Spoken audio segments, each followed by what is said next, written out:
Hello दोस्तों, नमस्कार। आप सभी का मैं टॉप स्थान अकेडमी पे स्वागत करता हूँ। उम्मीद है सभी अच्छे होंगे। हम साधारण ब्याज पढ़ रहे थे। साधारण ब्याज की एक क्लास हमारी हो चुकी है, जिसके अंदर मैंने आपको बेसिक बताया था कि साधारण ब्याज क्या होता है, मूलधन क्या होता है, प्रिंसिपल अमाउंट क्या होता है, जिसे हम मिश्रधन बोलते हैं, दर क्या होती है, टाइम क्या होता है। और आपको ये भी बताया था कि साधारण ब्याज जो है वो हर वर्ष का जो होता है फिक्स होता है। समझा दी बात? आप पहली बार देख रहे हैं क्लास को तो पहली वाली क्लास जरूर देख ले एक बार, ताकि आपको समझ में आएगा। ऐसे डायरेक्ट आओगे तो समझ में नहीं आएगा बिल्कुल भी। तो हमने ये दो क्वेश्चंस कर लिए थे, और मैंने आपको ये भी बताया था कि साधारण ब्याज सोल्व करने के कई सारे तरीके होते हैं। फॉर्मूला भी होता है, परसेंटेज मेथड होता है, रेशियो मेथड होता है। जो आपको अच्छा लगे वो कर लो आप यूज, लेकिन वो आपको ये देखना पड़ेगा कि कौन से समय पे हमारा कौन सा मेथड काम आएगा। वो कब आएगा? जब आपकी अच्छे से प्रैक्टिस होगी। तो प्रैक्टिस भी क्या करो साथ के साथ में। मैथ एक ऐसा चीज है जिसमें प्रैक्टिस मांगती है भाई। ठीक है, चलो। तो दो क्वेश्चंस हम कर चुके हैं। इसका बेसिक मैं आपको बता चुका हूं। ये दो क्वेश्चंस मैंने करवाए थे आपको। ये बेसिक था जो मैंने आपको डे 1 में कराया इसका। चलो आगे बढ़ जाए। आज देखिए, 14,600 रुपए की राशि का 15% वार्षिक साधारण ब्याज की दर से 120 दिन का साधारण ब्याज क्या होगा। बिल्कुल सिंपल है, आराम से कर लो, कोई दिक्कत नहीं है। ठीक है, पैसा कितना है? इतना पैसा है। दर क्या है जी? 15% की दर है। गुणा 100 से कर दे, सॉरी भाग 100 का लगाए, क्योंकि 15% का मतलब क्या? 15/100। अच्छा, साधारण ब्याज की दर से 120 दिन का, तो 120 दिन आपको पता है, इसको मुझे वर्ष में बदलना है, तो 365 दिन। ठीक है, चलो देखो, 2 जीरो से तो मैं 2 जीरो काट देता हूँ। आगे कोई कट रहा है क्या? कटेगा अभी। इसको 5 से काट दें, ये 3 हो गया। ये 7 पंजे 35, फिर एक हो गया 3, और ये हो गया आपका 2। ये 6 और ये 7, ये 6 हो गई, ये 12 हो गया, 12×6 = 72, यानी 720 रुपए। ये मेरा आंसर आ गया। ठीक है जी, चलो आगे बढ़ जाए। 1,500 रुपए की राशि का 8% वार्षिक साधारण ब्याज की दर से 3 वर्ष 4 माह का साधारण ब्याज कितना होगा। अब इसमें क्या है? इसमें क्या है मुझे एक चीज बताओ। अब इसमें कुछ भी तो नहीं है। आपको 3 वर्ष दिया हुआ है प्लस 4 माह दिया हुआ है। इस 4 माह को वर्ष में बदलूंगा तो 4/12 हो गया। ठीक है, 1/3 हो जाएगा, तो ये 3 और 1/3 हो गया, तो ये 9 ये हो जाएगा 10/3। तो ये जो है हमारा टाइम हो गया। अब मुझे एक चीज बताओ जरा, आप ध्यान से समझना कि 15,000 रुपए की राशि है। ठीक, दर कितनी है? 8%। टाइम कितना है हमारा? 10/3। 2 जीरो से मैं 2 जीरो काट दूं, 5 का मैंने यहाँ पे काट दिया, तो 3 का मैं यहाँ काटूंगा, तो ये कितना हो जाएगा? 5। ठीक है, और ये लगा दिया मैंने यहाँ पे। ठीक है जी, ये होगा, 2 जीरो से 2 जीरो कट गया। अब देखिए ये कितना हो रहा है? 8 पंजे 40। 8 पंजे 40, ध्यान से समझना। तो 8 पंजे 40, और ये एक जीरो और चिपकाओ, तो आंसर कितना निकल के आ रहा है? 4,000। क्या 4,000 किसी में है? क्या नहीं है किसी में? साधारण ब्याज कितना होगा? तो हमारा साधारण ब्याज होगा 4,000। किसी में भी नहीं है तो आप एक काट लीजिए, इसकी जगह 4,000 लिख लो आप। ये लो, ठीक है, यही हमारा आंसर हो जाएगा। ठीक है, चलो, तो इस तरीके से हमें सोल्व कर लेना है। ठीक है, चलो आगे बढ़ जाए। किस धनराशि का 20% वार्षिक साधारण ब्याज की दर से 1 वर्ष प्रतिदिन का ब्याज प्राप्त होगा। अब जब भी आपको इस तरीके के सवाल दिखे तो आप कंफ्यूज मत हो ना, इनको डायरेक्ट फॉर्मूले से सोल्व कर लो, आपको कोई दिक्कत ही नहीं आएगी।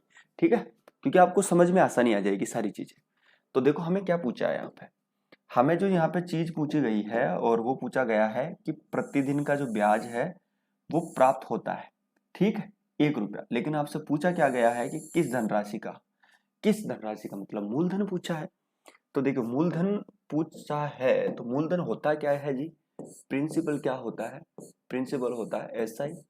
ठीक है, गुणे 100 बट्टे जो 2 बच गए रेट और ये वाला। ठीक, अच्छा अब मुझे एक चीज बताओ, SI कितना है? अब मुझे एक चीज बताइए कि 1 रुपया प्रतिदिन का प्राप्त होता है। अब दर आपकी वार्षिक में है, ब्याज आपको 1 रुपया एक दिन का मिल रहा है, तो 1 वर्ष में कितना ब्याज मिलेगा?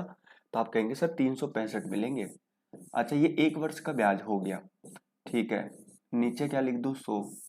ठीक है, आर कितना है 20 टाइम 1। चलो तो ये कितना हो गया 5। ठीक है, ये हमारा प्रिंसिपल निकाल रहे हैं। तो ये कितना हो जाएगा 5 पचम 25 और 6 ये 6 30 और 2 32 आ नहीं रहा लास्ट में, तो ये आंसर आ रहा है। तो इसका आंसर कितना हो जाएगा 1825। ये मेरा राइट आंसर है। ठीक है भाई, चलो ये क्या हुआ चेंज, चलो कोई बात नहीं, आप यहाँ 6 कर लो। क्वेश्चन से नंबर 6। देखो भाई काफी अच्छा सवाल है, बेहतरीन सा सवाल है। मैं फिर बताता हूं कि अगर आपने परसेंटेज अच्छे से पढ़ी है तो आप परसेंटेज को आराम से एक बार सोल्व कर लो, आपको समझ में आ जाएगी और सारी चीजें। रेशियो आपने पढ़ाया है मैंने आपको, तो रेशियो भी आपको एक बार वापस से पढ़ो, वो दोनों चैप्टर एक बार वापस देखो, सारी चीज आपको समझ में आ जाएगी। मोहन ने कुछ धनराशि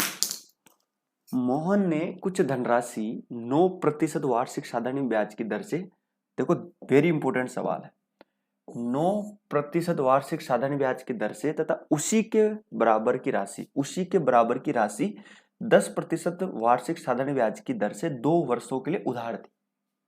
ध्यान से समझना, कुछ धनराशि जो है, मेरी बात को ध्यान से समझना, 9% दी है और वो भी कितने वर्षों के लिए, 2 वर्षों के लिए।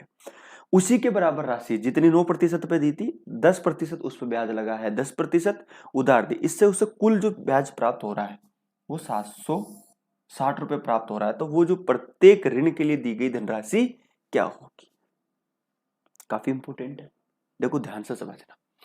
अगर कुछ धनराशि दी है उसने, मेरी बात को ध्यान से समझना, और वो 9% की दर लगाई है। अब आपको पता है कि मान लेते हैं कि 9% ये पहली धनराशि थी, धनराशि तो दोनों सेम है, ठीक है, इसको रहने दो। वैसे भी 9% अगर ये दे रहा है, मान लो कि भैया धनराशि है उसके पास में, है ना, धनराशि सेम है, जो 9% पे दी गई है और 10% पे दी गई है, वो दोनों धनराशियां सेम है, यानी मूलधन सेम है। तो अगर प्रत्येक वर्ष का 9 मिल रहा है तो 2 वर्ष का कितना हो जाएगा मुझे बताओ। तो आप कहेंगे सर 18%। ठीक है, अच्छा दूसरी जो धनराशि जो सेम है वो 10% पे दी गई है, तो वो भी 2 वर्ष के लिए दी गई है, तो ये कितनी हो जाएगी। तो आप कहेंगे सर ये हो जाएगी आपकी 20%। अब मुझे एक चीज बताओ कि टोटल पहली धनराशि पे ब्याज मिलेगा कितना 18%, दूसरी धनराशि पे ब्याज मिलेगा 20%। ठीक है, और इन दोनों धनराशियों से जो ब्याज मिल रहा है वो 760 है। तो मुझे एक चीज बताओ, क्या ये 38% 760 के बराबर होगा क्या? हाँ बिल्कुल होगा, और चूंकि बराबर धनराशि है इसका मतलब हमें 100 का मान निकाल देना है। तो देखो आप यहाँ सोल्व करो, तो 760 और 760 में किसका भाग दे दूं मैं, 38 का, और मुझे 100 का मान चाहिए तो 100 से मैं गुणा कर देता हूँ। तो ये कितना हो गया 2, तो आंसर निकल के आ गया कितना 2000। ठीक है, यही मेरा राइट आंसर है। तो आपसे मूलधन पूछा था वो, ठीक है, तो ये ऐसे निकालते हैं।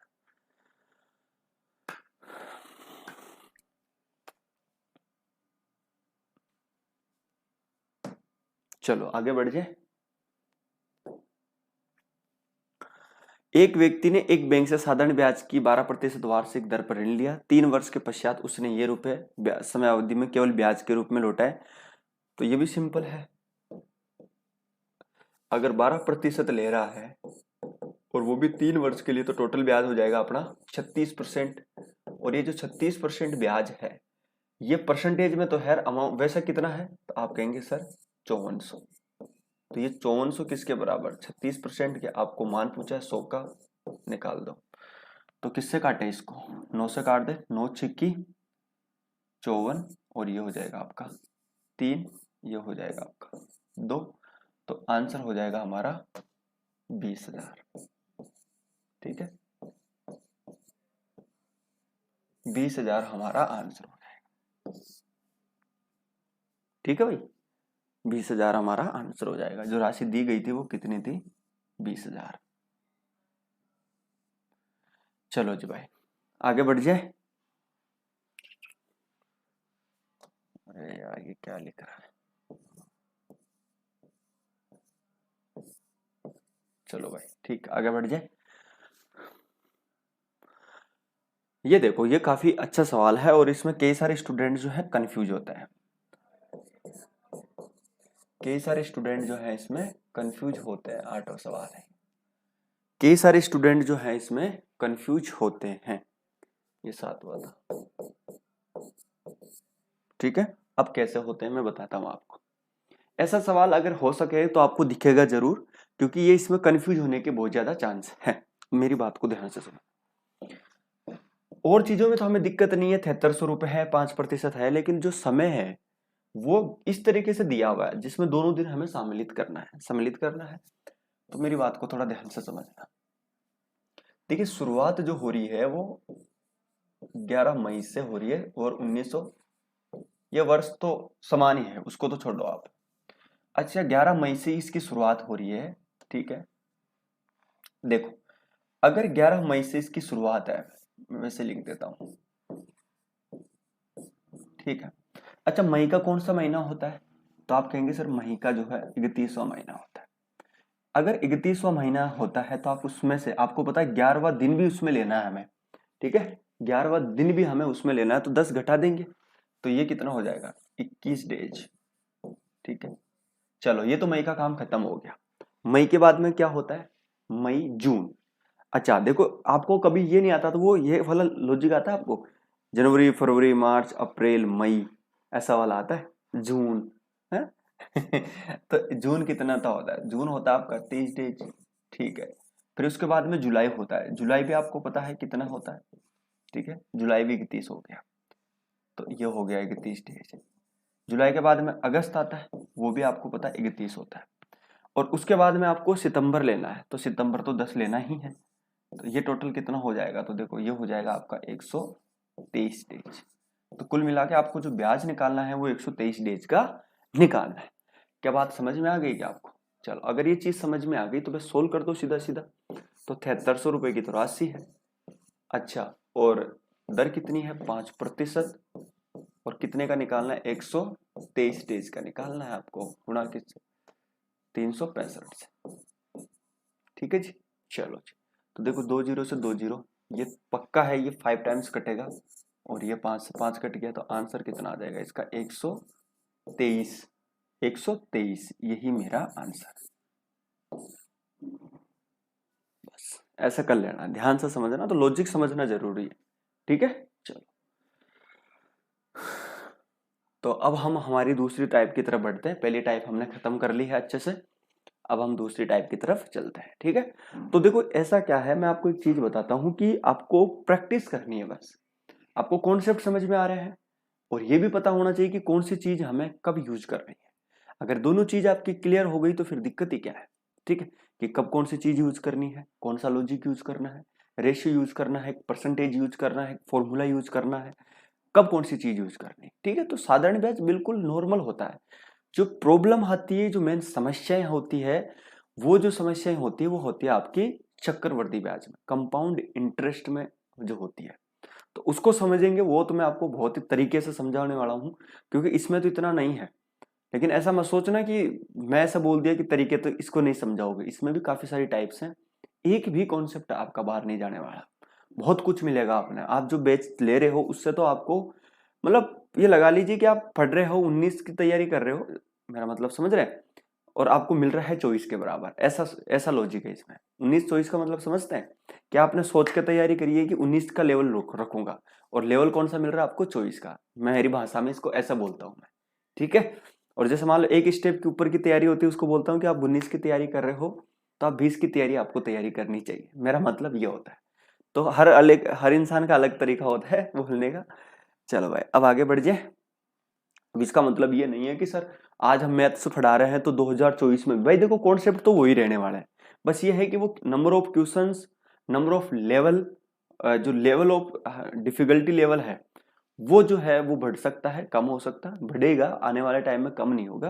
तो आपका जो बैच की तैयारी कर रहे हैं उसके लिए तो बहुत ही बेनिफिट है ये आपके लिए, ठीक है। और बाकी और 2024 में पढ़ोगे तो फिर आपको और धीरे धीरे बेसिक तो सारे कॉन्सेप्ट क्लियर है ही, बस प्रैक्टिस करते जाओ, ऑटोमेटिक मैथ्स अच्छी हो जाएगी। आगे बढ़ जाए। मनोज ने 29,400 रुपए 6 वर्ष के लिए साधारण ब्याज पर जमा किए, 6 वर्ष बाद उसे ये रुपए प्राप्त हुए, तो वार्षिक ब्याज की दर क्या है। देखो तरीका तो आप फॉर्मूला लगा के कर सकते हो, है ना। तो मेरी बात को ध्यान से समझना। 19,400 रुपये 6 वर्ष के लिए साधारण ब्याज पर दिए। 6 वर्ष के बाद उस ब्याज जो प्राप्त हुआ वो कितना हुआ? 6 वर्ष के बाद में जो ब्याज प्राप्त हुआ वो 4200 रुपये हुआ। तो 1 वर्ष का ब्याज कितना हो गया, मुझे एक चीज बताओ। तो आप कहेंगे सर 700 रुपये। ये जो 700 रुपये है ये 1 ईयर का ब्याज है, ठीक है। और आपसे ये रेट ही तो पूछा है, तो मुझे बताओ कि रेट निकालना इजी है कि नहीं। तो 29,700 रुपये पर आपको ब्याज दिया जा रहा है 700 रुपये, है ना, 1 साल का। तो बस रेट में कन्वर्ट कर दो। आप बोलोगे सर ये क्या है, तो यही तो तरीका है। आप डायरेक्ट रेट निकाल रहे हैं ना, इस तरह से निकाल दो। अगर आपको मूलधन दिया हुआ है, 1 साल का ब्याज दिया हुआ है, तो आप इस तरीके से आराम से रेट निकाल दो। तो देखो 2 जीरो से मैं 2 जीरो काट दूं, कट गया। इसमें काट देते हैं तो देखो ये कटेगा क्या, नहीं कटेगा ये। 7 की 42 कटेगा क्या, कटेगा तो सही है। 7 चौक 28 फिर 1 फिर नहीं कटेगा। ऐसी कौन सी संख्या है जिससे हम इसको काटें? हाँ भाई बताओ जरा। चलो 2 जीरो से तो हमने 2 जीरो उड़ा दिया। इसके अंदर हमें भाग देना है, तो किसका कैसे दे भाग? कोई सी संख्या है जिसमें जा रहा है। तो 11 और 7 18, तो लेकिन इसमें नहीं जाएगा। 7 चौक 28 फिर 1 17, इसमें भी नहीं जाएगा।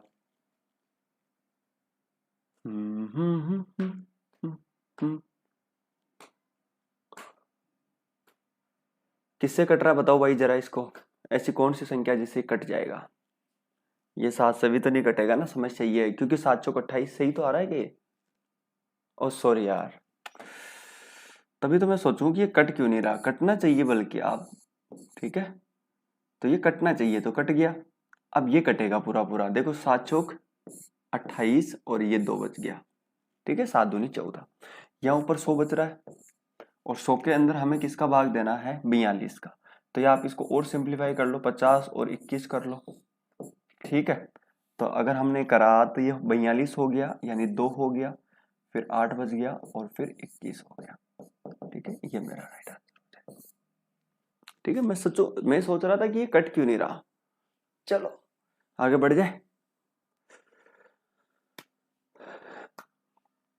कितने वर्षों में 12% वार्षिक दर से 3,000 रुपए का साधारण ब्याज ये हो जाएगा? ये भी सिंपल है, करो देखो इसको।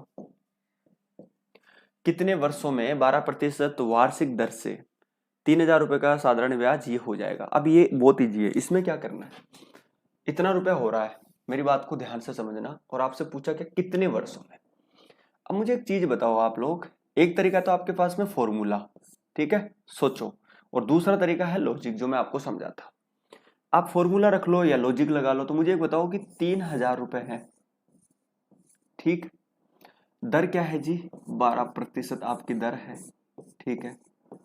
और यहाँ पे मुझे समय का पता नहीं, वो टी मान लिया।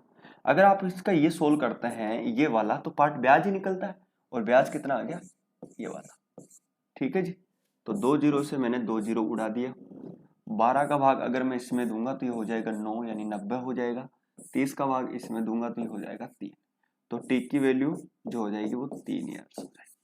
यही मेरा राइट आंसर, बस। तो एक तरीका तो ये है इसको सोल्व करने का। दूसरा तरीका, आप फॉर्मूला लगाओ। तो फॉर्मूले में आपका क्या मिलेगा जी? टाइम निकालना है। तो टाइम के लिए क्या होता है फॉर्मूला? SI, ठीक है। और नीचे क्या जाएगा? प्रिंसिपल, और नीचे क्या जाएगी? रेट। SI कितना है हमारा? 1080 है। अच्छा, गुणा किससे कर दूं? 100 से। प्रिंसिपल कितना है? 3000 है। और रेट क्या है जी? हमारी 12% रेट है। देखो ये 3 जीरो से 1 2 ये कट गया, ठीक। अच्छा, और ये कितना कट जाएगा? तो ये हो जाएगा 9, और ये कितना हो जाएगा? 3। तो आंसर यहाँ से भी आपका 3 ही आएगा, ठीक है। तो आपकी मर्जी है, आप कौन से तरीके से करना चाहते हैं, ये करो।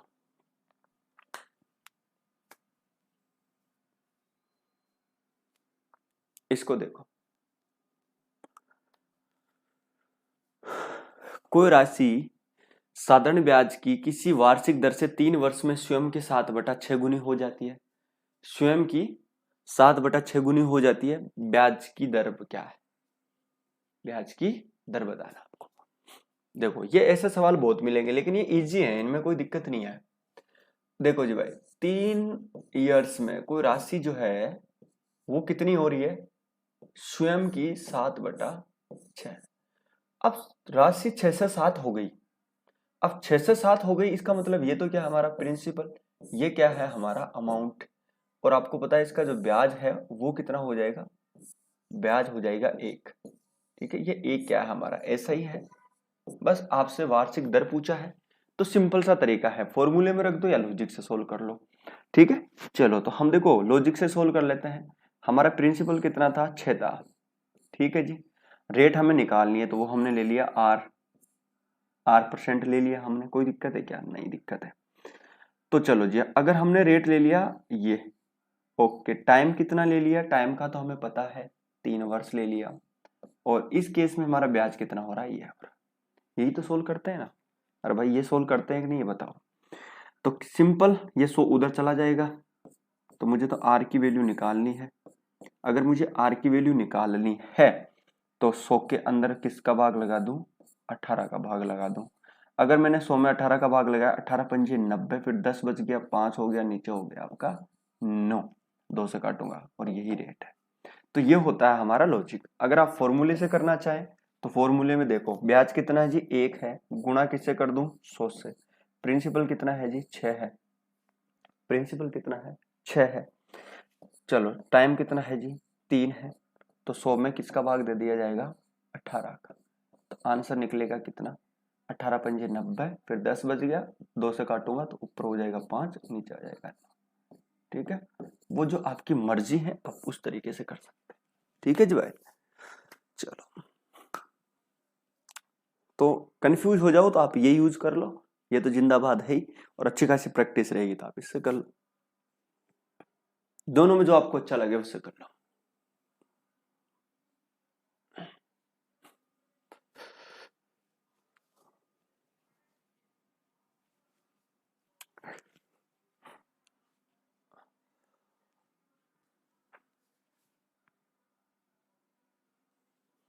ये काफी अच्छा सवाल है, ये काफी अच्छा सवाल है।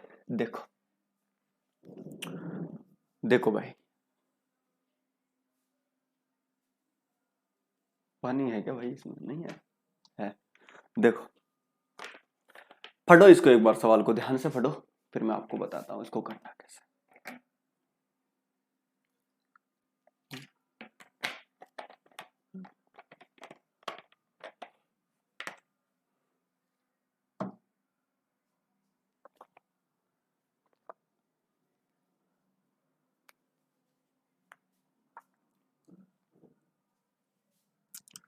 ये हो गया, ठीक है।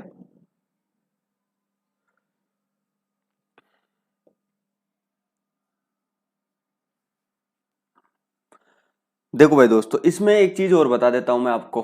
3 वर्ष में स्वयं की 7/6 गुनी हो जाती है। इसका मतलब ये मिश्र धन जो है, ये जो मिश्र धन है, ठीक है, ये 3 वर्ष का मिश्र धन है। ब्याज ये रहना ही है, तो 3 वर्ष में ब्याज कितना बन गया, 1। इसको विशेष ध्यान देना आपको, ठीक है ना भाई। हाँ, यहाँ भी ब्याज हमने ले लिया 1 गुणा 100, प्रिंसिपल 6, कितने दिन का हमने ब्याज लिया, ये 1, तो आप कहेंगे सर 3 महीने, 3 साल का। ठीक है, तो ये ध्यान देना।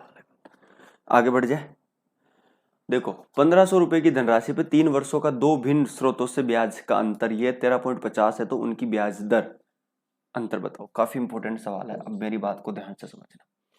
एक तरीका तो है कि आप फॉर्मूला यूज करो, ठीक है, लेकिन मैं आपको विदाउट फॉर्मूला बताऊंगा इस सवाल को। ध्यान से समझना लॉजिकली बात को, ठीक है। मैं लॉजिकली बात समझाऊंगा आपको, लॉजिक।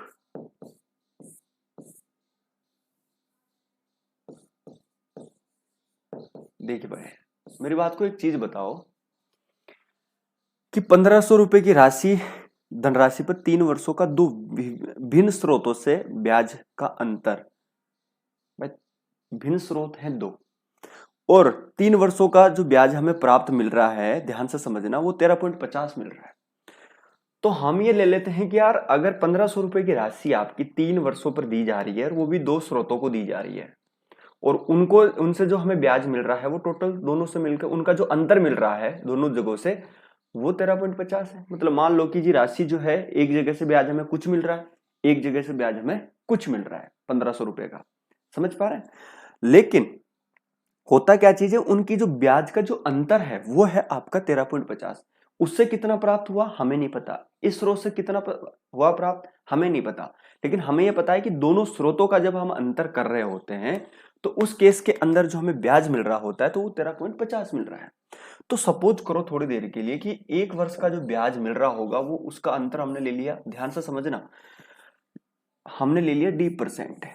ठीक है, ब्याज की जो दर है उसका जो अंतर है वो हमने D% ले लिया एक वर्ष का। ठीक है भाई, ब्याज प्राप्त होता एक वर्ष का कुछ ब्याज प्राप्त होगा ना, और 2 वर्ष का भी कुछ ब्याज प्राप्त होगा, 3 वर्ष का भी कुछ ब्याज प्राप्त होगा। तो ओवरऑल 3 वर्ष मिला के ये 13.50 है जो भी दोनों का अंतर है। तो हमने ये ले लिया कि जो ब्याज की दर का जो अंतर है वो D है। अगर 1 वर्ष का है तो 3 वर्ष का अंतर कितना हो जाएगा, आप कहेंगे सर 3D%। और ये कितना है, आप कहेंगे सर ये 13.50 है। ठीक है, अब ये 13.50 किसका है, आप कहेंगे सर 1500 का है। ठीक है, तो इस 1500 का आप 3D% निकाल दो। ठीक है, और बराबर कर दो 13.50। ठीक है, यहां से हमें डी की वैल्यू निकाल देनी है। अगर आप यहां से डी की वैल्यू निकालेंगे तो देखिए 13.50 में किसका भाग लग जाएगा, 1500 का लग जाएगा, और ये गुणा हो जाएगा ऊपर जाके। ठीक है, और नीचे 3। ठीक है जी, अब इसको सोल्व करो, देखो 10 से तो 10 कट गया। अगर आप पॉइंट हटाने की कोशिश कर रहे हैं तो ये पॉइंट हटा दोगे तो आप नीचे 100 लगा दोगे। ठीक है, अब आपको पता है कि ये 100 ये बन गया कितना 1350। 1350 बन गया तो आप 10 को हटा दो तो हम ये काट देते हैं इसको सीधा सीधा। तो ये कितनी बार कट गया, 9 बार, तो ये हो जाएगा आपका कितना 90। सही बात है, चलो ये कट गया इससे। अब केवल बचा क्या, केवल यही बचा 10 से मैंने 10 काट दिया। तो 9 के अंदर हमें किसका भाग दे देना है, 10 का। नहीं जा रहा, ये क्या हुआ, कुछ रह गए क्या, सॉरी 30 का भाग देंगे ना, क्या बात करते। ठीक है, तो ऊपर क्या बच गया जी हमारा 9, और नीचे क्या बच गया जी 30, यही है। अच्छा यही है, तो इसका आंसर क्या आ जाएगा 0.3%। Right answer. ठीक है ना भाई, चलो, क्योंकि 10 का भाग देंगे तो 0.9 हो जाएगा, और उसमें आप भाग देंगे 3 का तो फिर 0.3% तो आना ही है। ठीक है, इस तरीके से आप इसको सोल्व कर लेंगे। तो समझ में आ गई बात, चलो बहुत बढ़िया। तो ऐसा ही सवाल को आप कर लोगे।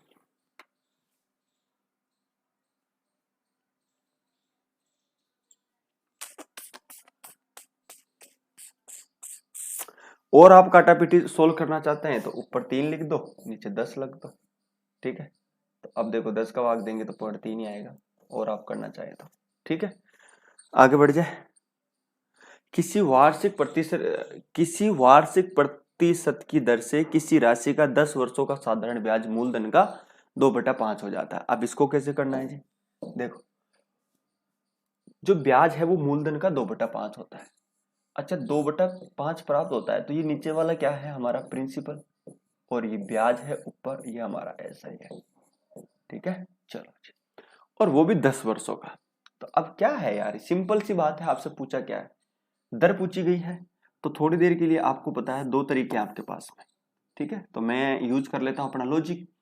तो अपना प्रिंसिपल कितना है, 5 है।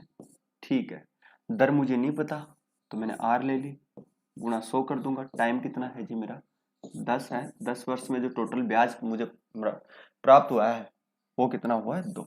बस यहां से सोल्व कर दो। तो देखो ये 50, ये और ये कितना हो जाएगा 50, 50 ये कितना हो जाएगा 2, तो आर की वैल्यू कितनी हो जाएगी 4%। ठीक है, ऐसा कर लोगे। अगला बढ़ो। कोई धन साधारण ब्याज से 30 वर्षों में तिगुना हो जाता है तो ब्याज की वार्षिक दर क्या है। 3 वर्षों में तिगुना होने का क्या मतलब है, देखो ध्यान से समझना मेरी बात को। 30 वर्षों में तिगुना होने का मतलब है कि वो 1 से 3 हो गया।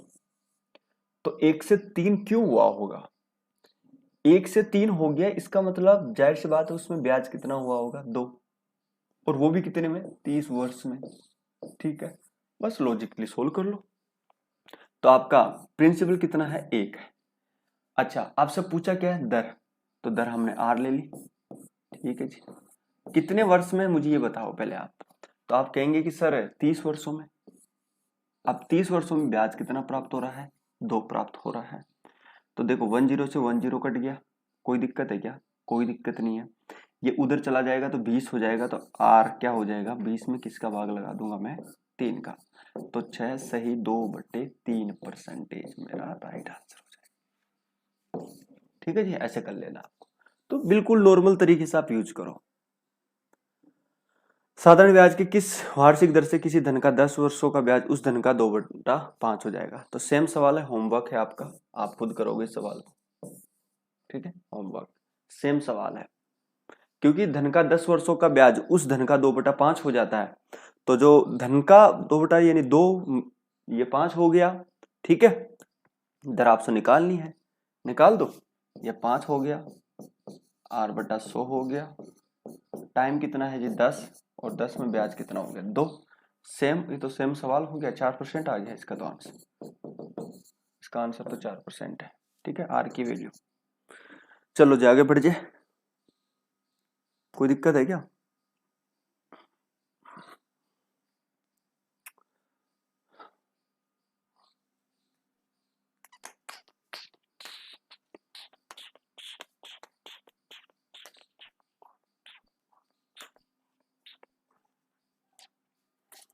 किसी धनराशि पर साधारण ब्याज मूलधन का 1/4 है।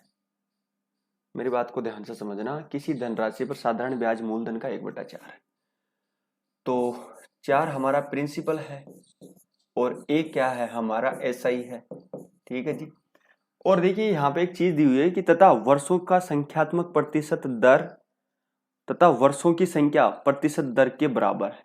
इसका मतलब मान लो कि अगर दर एक, देखो ध्यान से समझना, यही तो इंपॉर्टेंट है।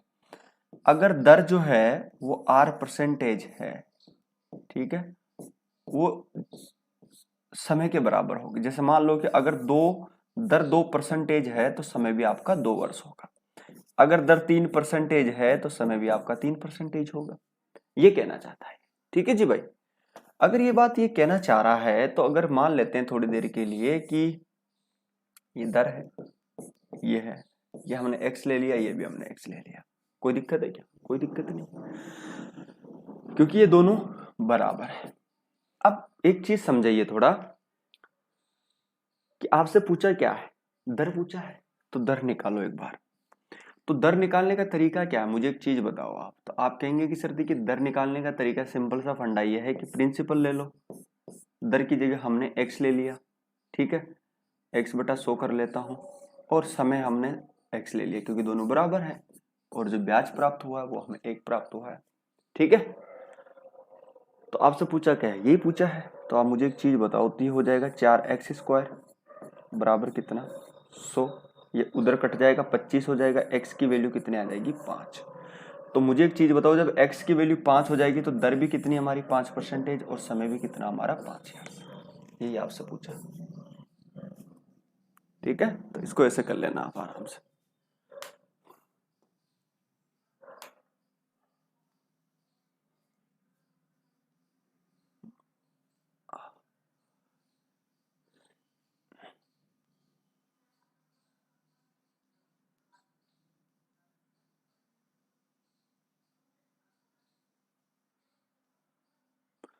करो भाई इस सवाल को।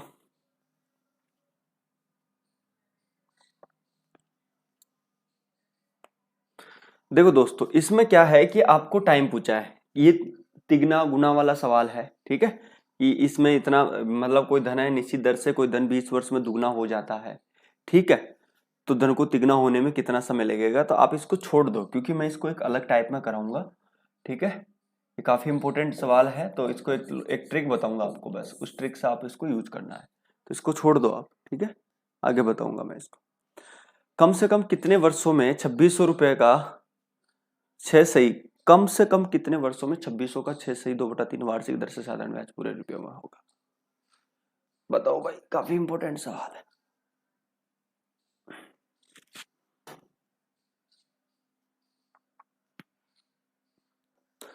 इसको भी छोड़ दो आप, ठीक है, आपको ये समझ में नहीं आएगा, ठीक है। पूरे रुपए का क्या मतलब है इसको मैं समझाऊंगा आपको तरीके से। चलो इस टाइप में मैं बता दूंगा उसको, ठीक है।